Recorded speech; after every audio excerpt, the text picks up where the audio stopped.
성경 말씀은 시편 40편 1절에서 17절까지 말씀입니다. 구약 성경 시편 40편 1절에서 17절 말씀을 제가 봉독하겠습니다. 내가 여호와를 기다리고 기다렸더니 귀를 기울이사 나의 부르짖음을 들으셨도다. 나를 기가 막힐 웅덩이와 수렁에서 끌어올리시고 내 발을 반석 위에 두사 내 걸음을 견고하게 하셨도다. 새 노래 곧 우리 하나님께 올릴 찬송을 내 입에 두셨으니 많은 사람이 보고 두려워하여 여호와를 의지하리로다. 여호와를 의지하고 교만한 자와 거짓에 치우치지 아니하는 자를 돌아보지 아니하는 자는 복이 있도다. 여호와 나의 하나님이여, 주께서 행하신 기적이 많고 우리를 향하신 주의 생각도 많아 누구도 주와 견줄 수가 없나이다. 내가 널리 알려 말하고자 하나 너무 많아 그 수를 셀 수도 없나이다. 주께서 내 귀를 통하여 내게 들려주시기를 제사와 예물을 기뻐하지 아니하시며 번제와 속죄제를 요구하지 아니하신다 하신지라. 그때 내가 말하기를 내가 왔나이다. 나를 가리켜 기록한 것이 두루마리 책에 있나이다. 나의 하나님이여, 내가 주의 뜻 행하기를 즐기오니 주의 법이 나의 심중에 있나이다 하였나이다. 내가 많은 회중 가운데에서 의의 기쁜 소식을 전하였나이다. 여호와여, 내가 내 입술을 닫지 아니할 줄을 주께서 아시나이다. 내가 주의 공의를 내 심중에 숨기지 아니하고 주의 성실과 구원을 선포하였으며 내가 주의 인자와 진리를 많은 회중 가운데에서 감추지 아니하였나이다. 여호와여, 주의 긍휼을 내게서 거두지 마시고 주의 인자와 진리로 나를 항상 보호하소서. 수많은 재앙이 나를 둘러싸고 나의 죄악이 나를 덮침으로 우러러 볼 수도 없으며 죄가 나의 머리털보다 많음으로 내가 낙심하였음이니이다. 여호와여, 은총을 베푸사 나를 구원하소서. 여호와여, 속히 나를 도우소서. 내 생명을 찾아 멸하려 하는 자는 다 수치와 낭패를 당하게 하시며 나의 해를 기뻐하는 자는 다 물러가 욕을 당하게 하소서. 나를 향하여 하하하하 하며 조소하는 자들이 자기 수치로 말미암아 놀라게 하소서. 주를 찾는 자는 다 주 안에서 즐거워하고 기뻐하게 하시며 주의 구원을 사랑하는 자는 항상 말하기를 여호와는 위대하시다 하게 하소서. 나는 가난하고 궁핍하오나 주께서는 나를 생각하시오니 주는 나의 도움이시오 나를 건지시는 이시라. 나의 하나님이여, 지체하지 마소서. 아멘. 오늘은 제가 시편 40편을 가지고 간증 설교를 좀 할 거예요. 제가 이 시편 40편을 지금 이제 60대 때 다시 보는 시편 40편 그랬는데 내가 언제 이걸 감동 깊게 읽었나, 그러니까 생각해 보니까 23살 때였던 것 같아요. 23살. 그러니까 77년, 78년 요때였는데 제가 이걸 아주 굉장히 그때 특별한 그 감흥을 갖고 읽었었습니다. 그래서 내가 다시 보면 어떨까? 60대 때 다시 한번 보자. 봤어요. 그래서 제가 그때 당시에 어떤 생각 속에서 이걸 읽었고 어떤 은혜를 받았었고 오늘 다시 보니까 어떻다. 그리고 또 이걸 설교니까 여러분들은 이 시편 40편이 오늘 여러분에게 어떤 메시지를 드리는가, 주고 있는가, 이런 것들을 좀 삶에 적용하면 좋겠다. 그런 생각이 들었습니다. 아마 77년도가 78년도쯤이었던 것 같아요. 제가 관악산 기도원에 가서 한 2달 가까이 있었어요. 제가 우리 교인들은 이제 한두 번 제가 거기 갔었다는 얘기는 들으셨을 거예요. 처음부터 있었던 분들은, 처음 듣는 분들 계시지만, 근데 제가 이제 폐결핵에 걸려가지고 굉장히 좀 몸이 아팠습니다. 약을 먹어도 잘 안 낫고, 그래서 이제 한번 그럼 기도원에 가서 기도를 좀 해보자 이런 생각이 들었어요. 그때 이제 대학교 다니다니 잠깐 이제 쉬고 있었어요. 건강도 안 좋고 그래서 쉬고 있었는데. 거기가 이제 대한수도원이라고 있었어요. 지금은 없어졌어요. 지금 서울대학교에 이제 편입돼 버렸어요. 땅을 대토해 줬다 그래요. 그 대토 안 받았어야 되는데 제가 생각해도 아깝더라고요. 서울 근교고 굉장히 좋았었는데 거기 갔더니 이제 원장님이 계시는데 원장님이 저를 보더니 약을 먹냐 그러시더라고요. 그래서 당연히 약을 먹죠. 약 안 먹으면 보건소에서 자꾸 재촉하고 약을 먹어야 나니까 약을 먹고 있습니다. 그랬더니 약을 먹지 말라는 거예요. 그래서 그래, 근데 일단 기도원을 왔으니까 기도원 원장님 말씀대로 하자. 그래갖고 약병을 그 소나무 밑에 가서 땅을 파고 묻어버렸어요. 이제 안 먹는다 그럼. 이제 그때부터 성경을 쭉 읽었어요. 쭉 창세기부터 새 성경 사갖고 올라가갖고 창세기부터 날마다 많이 읽지 못했어요. 깊이 있게 읽으면서 묵상하면서 쭉 읽어 나가서 이제 어느 날 이제 시편 40편 읽게 된 거죠. 그러니까 꽤 시간이 많이 간 다음이었죠. 그래서 제가 이제 기도원에 있으면서 참 많은 경험을 했어요. 여러분 이제 기도원 생활을 잘 안 해보셨을 겁니다 아마. 근데 이제 한국 교회 역사를 보면요, 6.25 전쟁이 끝나고 나서 나라가 이제 황폐해졌잖아요. 그러니까 믿는 사람들은 하나님밖에는 붙잡을 게 없었습니다. 그래서 그 당시에 많이 생겨난 게 소위 기도원이었고 기도원 운동이란 말까지 붙여놨어요. 그때는 뭐 성경 공부할 여력은 별로 없었어요. 성경을 그렇게 열심히 가르쳐주는 분위기도 아니었고, 뭐 전쟁 이후에 뭐 죽느니 사느니 그러다 살아남은 사람들이 기도는 다 할 만했지만 성경 공부는 여력이 없었죠. 기도원이 전국에 굉장히 많이 생겼어요. 웬만한 사례는 전부 기도원이 있었습니다. 그래서 이제 그 기도원 운동이 많이 일어났는데 그것이 한국교회 한때 좀 살렸죠. 한국교회를. 그러니까 이제 한국교회 역사를 뒤돌아보면 기도가 살렸던 때가 있고 성경 공부가 살렸던 때가 있고 뭐 캠퍼스 사역이 살렸던 때가 있고 각각 그 주기가 좀 있습니다. 그래서 이제 그때 이제 소위 부흥회도 많이 했어요. 이제 사경회가 아니라 부흥회입니다. 부흥회 사경의 차이점은 사경회는 성경을 강해해가지고 성도들에게 말씀을 통해서 은혜 받도록 하는 거라면 부흥회는 그야말로 심령 정적인데 많이 타치해 주는 거죠. 희망이 있다, 하나님 살아계신다 그러면서 이제 어려움 속에 있는 사람들에게 격려해주고 희망을 주는 메시지가 이제 부흥회인데, 그때는 부흥회 시절이었어요. 그러니까 부흥회와 기도 운동이 맞물렸던 거죠. 근데 여러분 아시다시피 우리 한국 교회 사람들은 정서적으로 성경 공부보다 말씀보다는 기도가 강한 민족이에요. 왜냐하면 그 무당 종교잖아요. 샤머니즘 자체가 이게 경전이 없어요, 여러분. 샤머니즘 무슨 경전이 있어요? 경전이 없거든요. 그러니까 이 신과 직접 접촉하는 것이 굉장히 익숙한 어떤 종교성을 갖고 있습니다, 우리가. 그러다 보니까 기도 운동이 굉장히 활발했죠. 그래서 그때는요, 기도원 원장님쯤 되면 뭐 40일 금식 기도는 다 한 번 했어야 됐고, 그리고 늘 기도 속에 살아요. 제가 기도원에 갔을 때도 보면 밤만 되면 그 올라오는 남자분이 계셨는데 이분 뭐 하는 분이냐면 행상이에요, 행상. 그러니까 낮에 하루 종일 나가서 힘들게 행상하고 밤엔 올라와서 잠 안 자고 기도하면서 하루 밤새 그러다 내려가는. 그러니까 중간에 잠깐 자기도 하죠. 뭐 잠도 자고 그러는데 그런 사람들도 있을 정도였어요. 그러니까 굉장히 그 기도가 막 붐이 일어난 때고 신비 체험도 많이 했죠. 그러니까. 근데 그 신비 체험이 문제가 많아요, 사실은. 제가 그때 전에 한번 말했지만 우리 영등포 할머니도 그때 저를 위해서 같이 기도원에 와서 기도해주고 그랬는데 그 할머니 밤새 저도 이제 기도하는데 옆에서 기도하는데 막 듣다 보니까 막 우리 저희 할머니가 가브리엘 천사에게도 감사하고 막 그러는 거예요. 그래서 그때는 제가 신학하기 전이니까 이상하다, 왜 가브리엘 천사에게 감사하지? 그래서 소위 천사 숭배론인데 세계 교회 역사를 보면 천사 숭배했던 시절들이 좀 있어요. 그러니까 천사는 사실은 성경적으로 말하면 우리 하나님의 자녀지만 천사는 하나님의 종입니다. 미안하지만 신분이 틀려요. 그러니까 우리가 가브리엘 천사에게 감사하고 뭐 미가엘 천사에게 감사하고 이게 이단인 거예요. 잘못된 거예요. 그러니까 그 신비한 세계 속에 계속 들어가다 보니까 여러 가지 신비 체험하는데 이게 성경적 신비 체험이 아니라 우리가 영적으로 말하면 사탄이 장난 노는 걸 수도 있거든요. 거기에 빠져들어가서 자기가 일단 체험했으니까 그거보다 분명한 게 어딨어요. 그 속에 자꾸 빠져들어가다 보면 이게 신비주의에 빠져서 이단이 되는 경향이 많았던 거예요. 근데 제가 이제 결론적으로는 거기서 한 2달 만에 내려왔어요. 제가 내려왔다는 얘기 지난번 했잖아요. 몇 가지 문제가 있었습니다. 한 번은 이제 제가 있던 때가 봄이었는데 5월 5일 어린이 주일이 됐어요.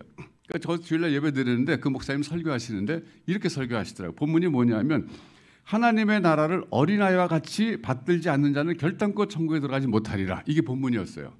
그러니까 어린이 주일에 딱 맞는 본문이잖아요. 근데 이걸 어떻게 해석하냐면 여기 하나님의 나라를 어린아이와 같이 받들지 않는 자는 천국에 못 들어간다. 이게 이 어린아이와 같이를 영어 성경으로 하면 like, 어린아이처럼 like child, like children인데 이거를 with children이라고 생각해요. with children. 어린아이와 함께 받들지 않으면 안 된다. 어린아이와 같이, 이 가치를 함께로 해석해가지고 이분이 거기서 끝났으면 괜찮은데 맨 앞에 어린아이가 하나 있었어요. 아마 연출하신 것 같아. 어린아이. 그래놓고는 그 아이가 설교 시간에 어린아이와 같이 아이를 받들어야 된다. 그러니까 아이를 받들어야 된다. 그리고 과자를 이만큼 준비했다 갖다가 이렇게 바치더라고요. 걔한테 주더라고. 그래서 제가 헐, 그때 헐이란 말이 없을 때지만 와, 아니 이거 아닌데 어린아이와 같이는 like children인데 with children 이렇게 해버린 거예요. 이분이 해석을. 그래서 저 신앙하셨나? 그때부터 내가 이상한 생각이 드는 거예요. 좀 사이비 같다. 사이비는 아니지만 조금 문제가 많다. 아니 기도는 많이 했을지 몰라도 성경 너무 이게 수준이 안 되네. 어제 한번 이제 퀘션이 생겼는데 또 지났어요. 그러고 지났는데 제가 막 열로 한 사흘 정도 시달렸어요. 고열이. 뭐 그때 뭐 체온계도 없어서 재진 않았지만 제 느낌이 아마 39도 40도 막 간 것 같아요. 정신을 못 차릴 정도로 열이 나니까 이분이 절 부르더니 내려가서 좀 그 해열제 주사 맞고 다시 올라와라 그러더라고요. 그래서 그때 또 헐 그런 거죠. 아니 약을 갖다 묻으라 그럴 때는 언제고 사람이 일관성이 있어야지. 또 왜 지금 또 왜 또 가서 해열제 맞으라 그래. 그래서 제가 일단 너무 열이 나니까 못 견뎌서 내려와서 병원에 갔더니 포도당 주사였던 거예요. 포도당 주사인가? 그 혈관에 놓는데 수액을 넣는 건데 말이죠. 그거를 한 방 맞고 났더니 5분 만에 열이 내려가는 거 있죠. 물론 일시적으로 내려간 거지만 이제 그다음에 항생제 치료하고 이제 그랬지만 제가 그리고 한 며칠 동안 집에서 병원 다니다가 가만히 생각해봤어요. 이분이 나를 영적으로 제대로 지도해줄 만한 실력이 없는 것 같다. 그래서 안 올라갔어요. 그다음에. 근데 그랬는데 그 어간에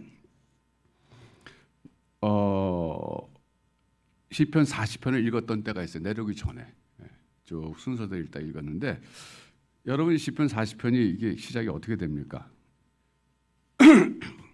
내가 여호와를 기다리고 기다렸더니 귀를 기울이사 나의 부르짖음을 들으셨도다. 마치 제 심정 같더라고요. 제가 병 고쳐달라고 약도 먹지 않고 하나님께 매달리겠다고 올라와서 뭐 계속 성경 읽고 또 기도하고 뭐 그러는데 내가 기다리고 있잖아요. 근데 들으셨다는 거예요. 그래서 그 다음 기절을 보니까 2절을 보니까 나를 기가 막힐 웅덩이와 수렁에서 끌어올리시고 내 발을 반석 위에 두사 내 걸음을 견고하게 하셨도다. 여기서 말이죠. 나를 기가 막힐 웅덩이와 수렁에서 끌어올리시고 이게 내 처지를 정말 잘 대변해 준다고 생각했어요. 야 맞다. 내가 진짜 그때 나이 23살에 한창 젊어서 펄펄 뛰어다닐 나이에 병 걸려가지고 아무것도 하지 못하고 학교도 못 다니고 이 기도원에 와가지고 기도하고 있는 이 인생 자체가 이 기가 막힌 웅덩이와 수렁에서 내가 빠져 있는 건데 여기서 하나님 나를 건져 주셨는데 이게 정말 꼭 나에게 하시는 말씀 같더라고요. 내 발을 반석에 두셨다. 여러분 반석은 얼마나 이게 안전합니까? 기가 막힌 웅덩이는 거의 빠진 곳이고 거기서 건져 주셔가지고 이 반석에 두셨다 그러니까 와 소망이 생기는 거예요. 그 3절 보니까 새 노래 곧 우리 하나님께 올릴 찬송을 내 입에 두셨으니 그래 새 노래가 이거다.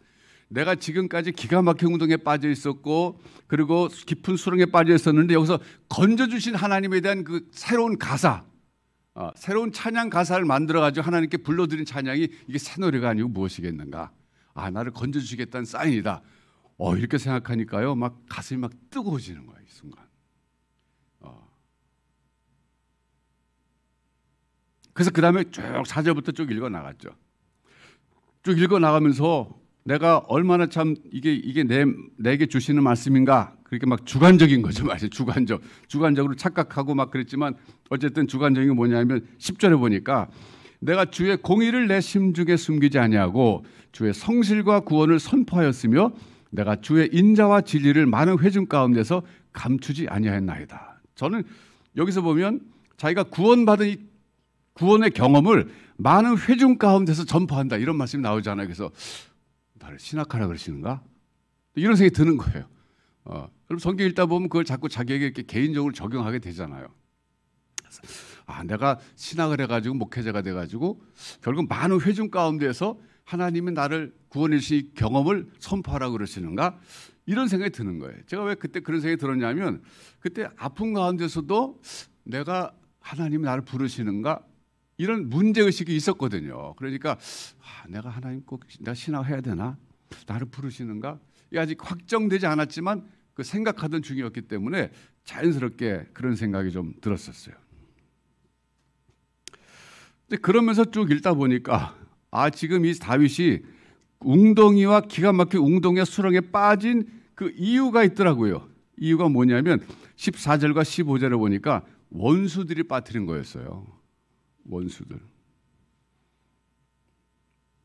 특별히 15절에 보면 나를 향하여 하하하하 하며 조소하는 자들이 있었어요. 그런 사람들이 자기가 지금 웅덩이에 빠져 있는 모습을 보고 막 조롱하고 있는 거예요. 그런데 그런 자들로 말미암아 자기 수치로 놀라게 하소서, 이 보복을 위한 기도를 하는 거예요. 여기서 이제 우리가 신약 성경 말씀하고 이게 좀 배치된다 그런 생각해요. 왜냐하면 예수님께서 그러셨잖아요. 원수를 사랑하라 그러셨는데 아니 왜 다윗은 이렇게 자꾸 하나님께 그 자기를 해친 사람들 이렇게 망하게 해달라고 기도해야 되는가? 이 구약하고 신약의 메시지가 다른 거 아닌가? 이렇게 생각하는 사람도 있어요. 근데 이거는 우리가 어떻게 해석해야 되냐면 다윗은 하나님이 세우신 이스라엘의 왕입니다. 지도자예요. 그러니까 다윗을 넘어뜨리려고 하는 사람들은 결국은 하나님을 대적하는 사람들이라는 거예요. 그러니까 다윗 개인의 원수라기보다는 다윗을 넘어뜨림으로써 하나님이 세우신 이스라엘을 넘어뜨리려고 하는 하나님의 원수들이라고 하는 분명한 사상이 여기 있어요. 말하자면 우리가 하나님 사탄의 공격으로부터 막아주시고 사탄의 세력을 물리쳐 주세요. 이게 정당한 기도입니까 아닙니까? 정당한 기도잖아요. 거의 그런 수준으로 보시면 되는 거예요. 다윗이 그냥 뭐 사람 생각이 요만해가지고 하나님 나를 미워하는 저놈 좀 망하게 해주세요. 그런 정도가 아니라 자기를 넘어뜨리려고 하는 것은 하나님의 사상과 하나님의 계획을 무너뜨리려고 하는 사람이기 때문에 하나님께서 그들을 가만두지 마세요. 그렇게 기도한 겁니다. 그런데 이제 제가 또 다시 시편 40편을 보니까 다윗이 깊은 웅덩이와 수렁에 빠진 이유를 12절에 보면 이렇게 얘기하고 있어요. 이건 이제 새로운 관점인데 수많은 재앙이 나를 둘러싸고 나의 죄악이 나를 덮침으로 우러러 볼 수도 없으며 죄가 나의 머리털보다 많음으로 내가 낙심하였음이니이다. 그랬어요. 어떻게 보면 이게 다윗의 영성의 또 하나의 특징인데 뭐냐면 자기의 죄성을 항상 의식했다는 거예요. 그러니까 비록 원수들이 자기를 해치려고 했기 때문에 깊은 수렁의 웅덩이에 빠졌지만 그보다 더 근본적으로 자기가 지금 재앙 속에 빠져 있는 근본적인 원인은 자기의 죄 때문이다 하는 사실을 잊지 않고 있었다는 거예요. 제가 지난주에 한번 제가 시편 23편을 설교하면서 다윗의 영성의 특징 중에 하나가 하나님이 나와 함께 계시다는 그 의식이라고 그랬죠. 어떤 상황에서도 하나님 나와 함께 계시다. 이게 다윗의 영성의 특징 중에 하나인데 오늘 시편 40편에 나타난 다윗의 두 번째 또 다른 특징 중에 하나는 뭐냐면 항상 자기의 죄성을 의식하면서 하나님 앞에서 낮은 자세로 산 사람이다. 이걸 우리가 기억할 필요가 있어요.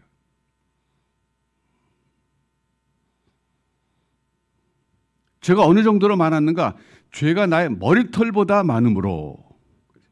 머리털보다 많다 그랬어요. 제가 다시 거울을 봤을 때 머리털 얼마나 많은가 그랬더니 요즘 제가 머리를 좀 기르고 있어요. 여러분 보시다시피 제가 사는 양평이 너무 추워가지고 이게 모자를 쓰니 기르는 게 낫겠다 그래서 기르고 있는데 기르다 보니까 옛날 생각이 나더라고요. 제가 대학생 됐는데 그때 이제 소위 장발령이 있어가지고 경찰들이 장발을 잡아갖고 이제 머리 자르고 막 그랬어요.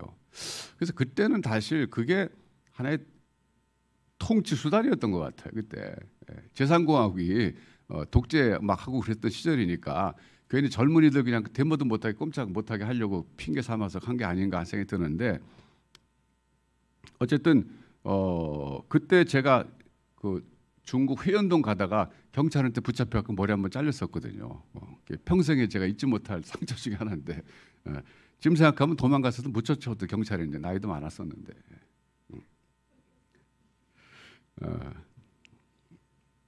여러분 제가 머리를 좀 기르는 김에 길러갖고 뒤로 묶어볼까 하는데 어떻게 생각하세요?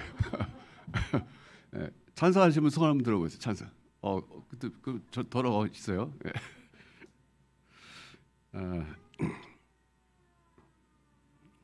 지금 서아가 찬성한다는 거죠, 저게. 다윗의 특징 가운데 하나가 자기의 죄성을 의식했다는 것이 이 굉장히 성경적인 독특성이에요. 여러분 불교의 경우 보면 말이죠. 불교에는 그렇게 죄에 대해서 그렇게 나쁘다고 생각하지 않아요. 왜냐하면 선이 있으면 악이 있다는 거예요. 예, 불교는 항상 이 균형을 중요하게 생각해요. 선과 악은 공존해야 되는 거예요. 그게 이제 사실 힌두교에서 나온 건데, 불교가 원래 힌두교에서 나온 거잖아요. 힌두교를 종교 개혁한 게 불교라고 볼 수 있잖아요. 그런데 힌두교의 기본적인 사상이 그거예요. 선한 신이 있고 악한 신이 있어요. 선한 신은 악한 신은 세상을 파괴해. 그럼 그걸 다시 또 파괴돼야 새로워진다는 거예요. 새로워지기 위해서는 또 이게 무너질 수밖에 없는 게 한 번은. 그러니까 거긴 조금 그 죄에 대해서 이렇게 성경처럼 심각하게 얘기를 하진 않아요. 그래서 성경은요 처음부터 끝까지 정말 문제가 되는 것은 인간의 죄성이다 이걸 강조하고 있어요. 그러니까 다윗 같은 사람은 자기가 뭐 왕이 되고 싶어 된 사람 아니잖아요. 어느 날 자기가 전쟁터에 나가 보니까 골리앗이 이스라엘 백성들을 막 핍박하고 있어요. 그러니까 일종의 의분이 일어나가지고 평상시에 제가 갈고 닦았던 물맷도 실력 갖고 물리쳐 죽인 거잖아요. 전쟁 영웅이 됐죠. 그 바람에 승승장구해서 왕이 된 사람이에요. 그러니까 처음부터 내가 하나님 나 왕 되게 해주세요. 난 왕이 꿈입니다. 막 이러고 준비한 사람이 아니라 인생을 살아가는 하나의 흐름 과정에서 자연스럽게 그냥 왕이 된 사람이에요. 근데 왕이 되고 나서 보니까 그 왕이라는 직책의 그 어떤 프레셔가 그 압박이 굉장한 거예요. 또 하나님의 대리 통치자잖아요. 그러니까 그 자체가 감당할 수 없는 일인데 또 자기 자신을 보니까 죄성이 꽉 찬 사람인 거 본 거예요. 그러니까 자기가 어떤 재앙을 당해도 이건 나의 죄성 때문에 그런 거다. 물론 직접적으로 원수들이 그렇게 하하호 조롱하는 거지만 그 이면에 자기가 재앙을 당하는 것은 자기 죄성 때문이다. 죄가 나의 머리털보다 많음으로 내가 낙심했다. 그런데요, 그것이 다윗의 축복의 근원이 되기도 합니다. 성경은 말하기를 하나님 앞에서 하나님은 교만한 자를 물리치시지만 겸손한 자에게 은혜를 베푸신다 그랬어요. 이거는 뭐 만고불변의 진리예요. 그러니까 다윗처럼 이렇게 은혜를 받은 사람이 될 수 있었던 것은 하나님 앞에서 늘 자기 죄성을 바라보면서 그것에 직면해서 하나님 앞에서 겸손을 유지할 수 있었기 때문이라는 것입니다.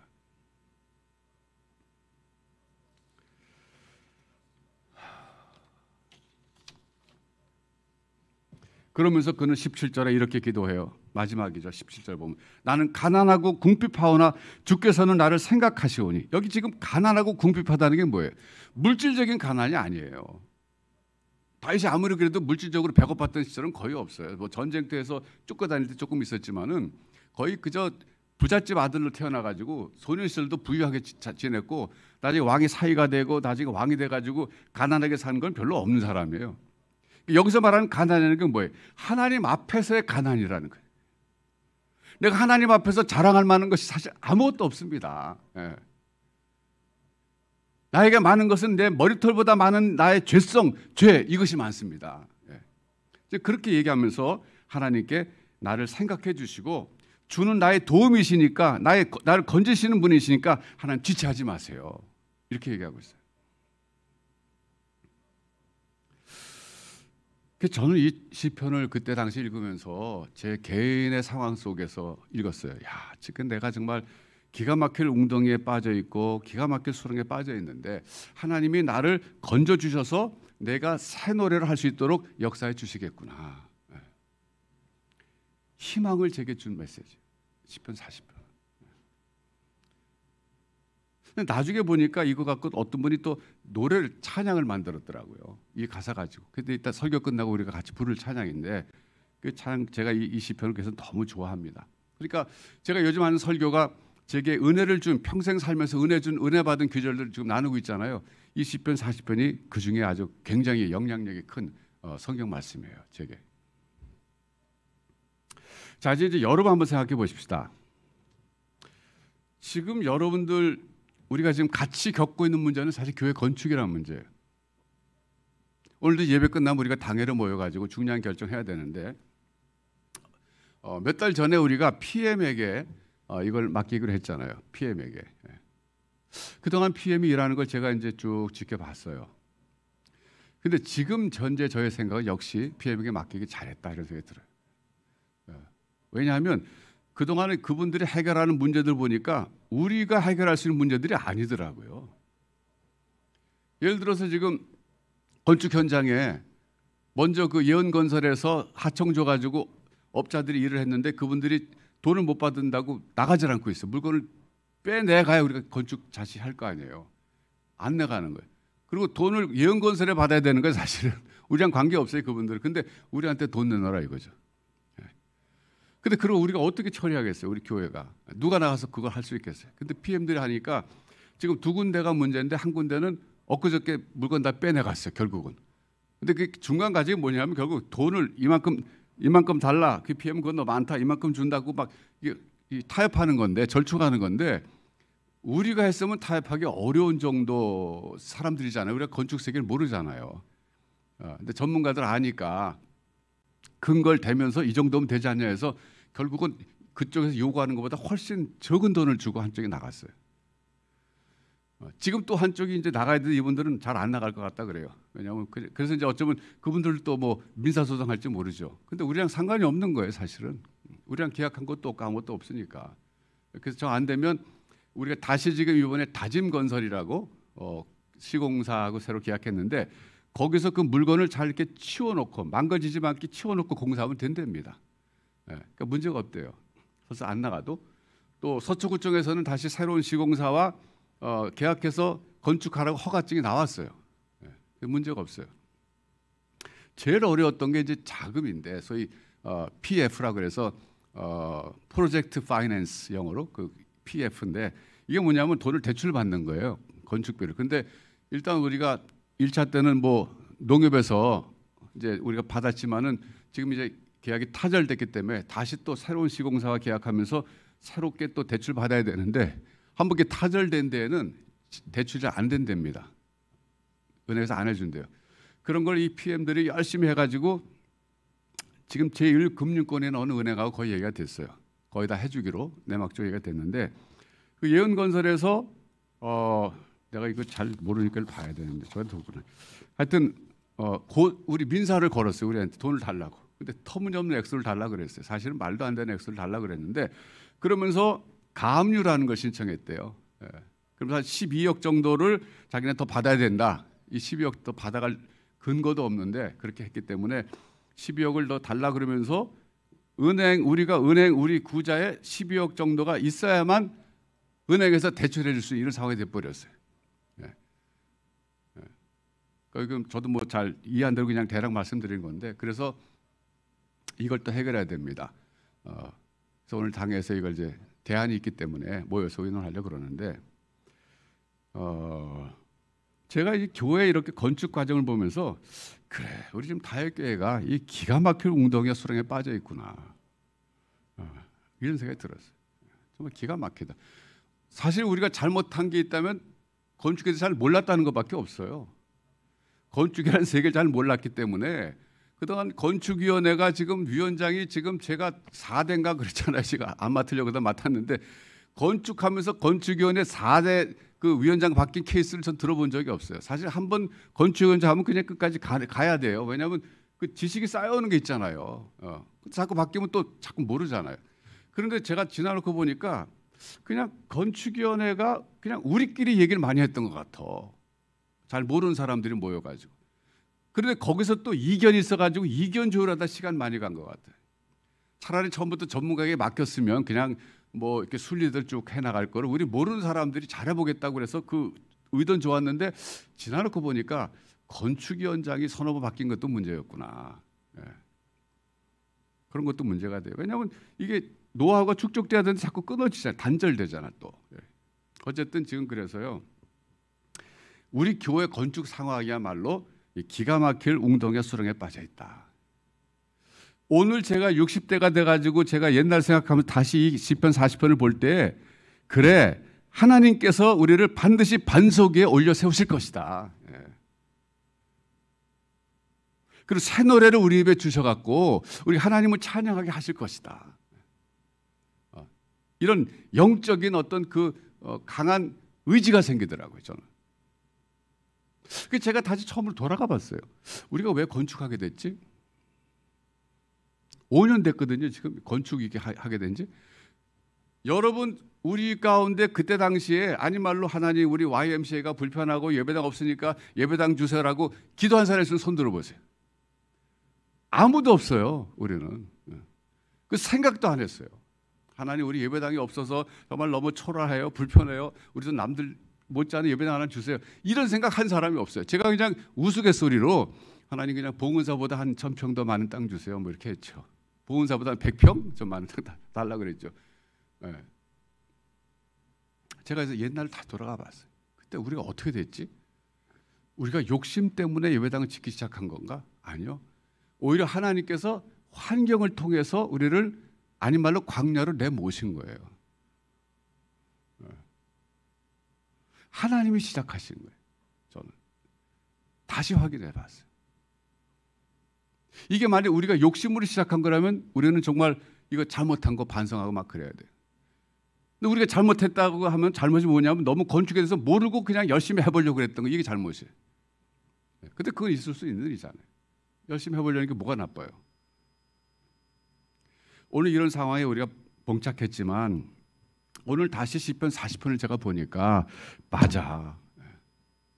지금 비록 우리가 건축에 있어서 기가 막힐 웅덩이와 수렁에 빠져 있지만 하나님께서 우리에게 새 노래를 주셔서 찬양하게 하실 날이 올 거야. 이런 생각이 제게 더 확실히 들더라고요.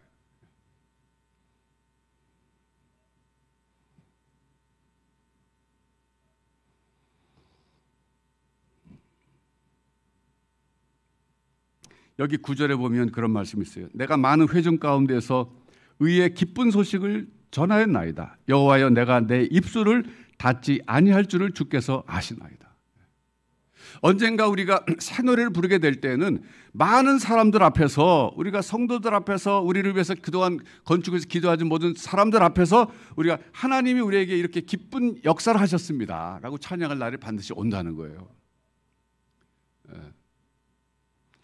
여러분, 제가 23살에 이 기조를 읽고 아무 꿈도 희망도 없는 그런 사람이었어요.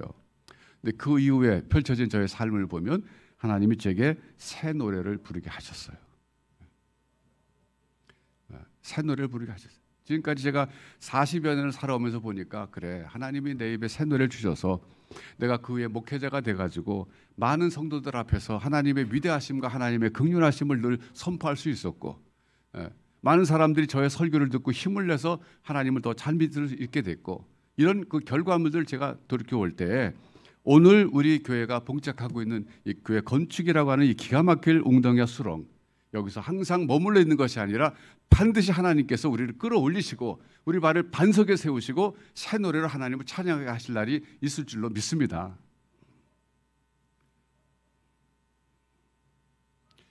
여러분, 이제 말틴 루터에게 제가 잠깐 하고 설교할게요. 제가 이 설교를 준비하다 보니까 말틴 루터가 생각이 났어요. 뭐가 생각나냐면 말틴 루터도 처음부터 종교 개혁을 하겠다고 결심하고 일어난 사람이 아니에요.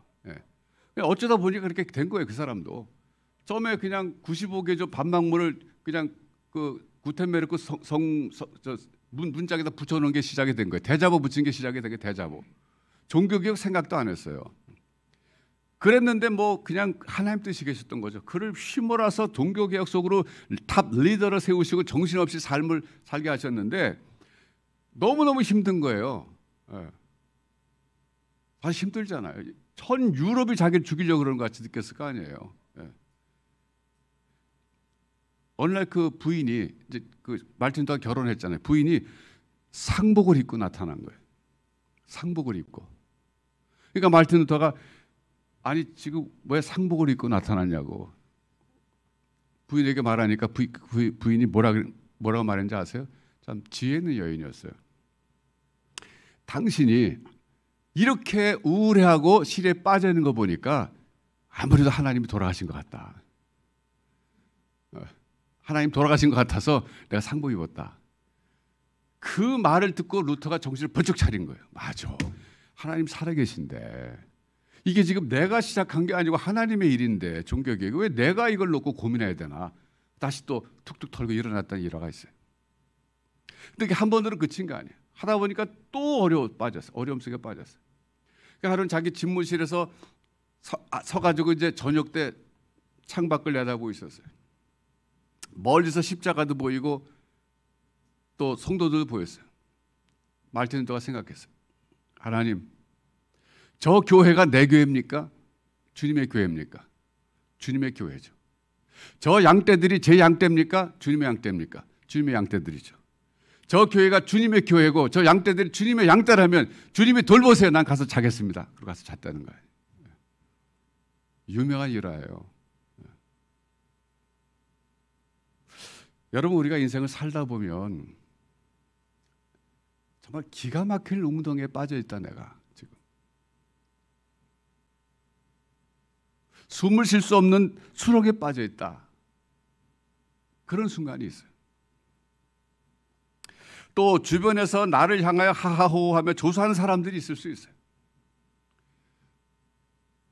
그런데 그때가 바로 하나님 앞에 나가서 다시 한번 하나님의 은혜를 구하고 자기의 죄성을 바라보면서 하나님께 은혜를 구하고 그러면서 나는 가난하고 궁핍합니다. 하나님, 오늘 제가 살고 있는 이 인생마저도 하나님이 보내셔서 살고 있는 것이지 내가 선택한 것이 아닙니다. 여러분, 자녀를 양육하다가 보면 정말 자녀 양육이 너무너무 힘들 때가 있어요. 그때 기억하실 건 뭐냐면 말틴 루터의 그 태도입니다. 하나님, 이 자식이 내 겁니까? 주님 겁니까? 그러니까 여러분, 처음부터 자녀에 대해서는요, 이 소유권을 분명히 해두셔야 돼요. 내 거로 해두면 정말 무거운 짐이에요.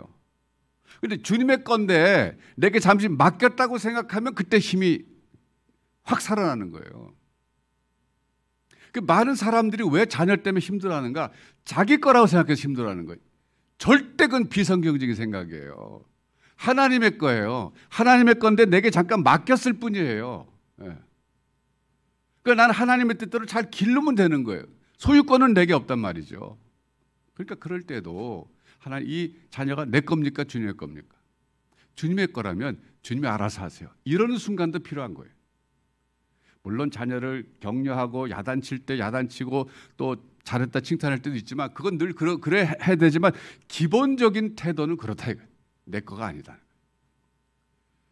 여러분, 사업도 마찬가지예요. 여러분, 사업도 이게 지금 하나님, 내가 돈 벌어서 내가 하나님 축복해 주시면 내가 그저 10분의 1 아니 10분의 2 10분의 3좀 드릴게요. 이런 게 내 거예요. 그게 아니라 하나님, 이 사업을 통해서 이게 하나님의 사업인데 내게 맡겨주셔서 내가 뭔가 이걸 통해서 하나님 뜻을 이루어야 됩니까? 그렇다면 하나님의 거 아니에요.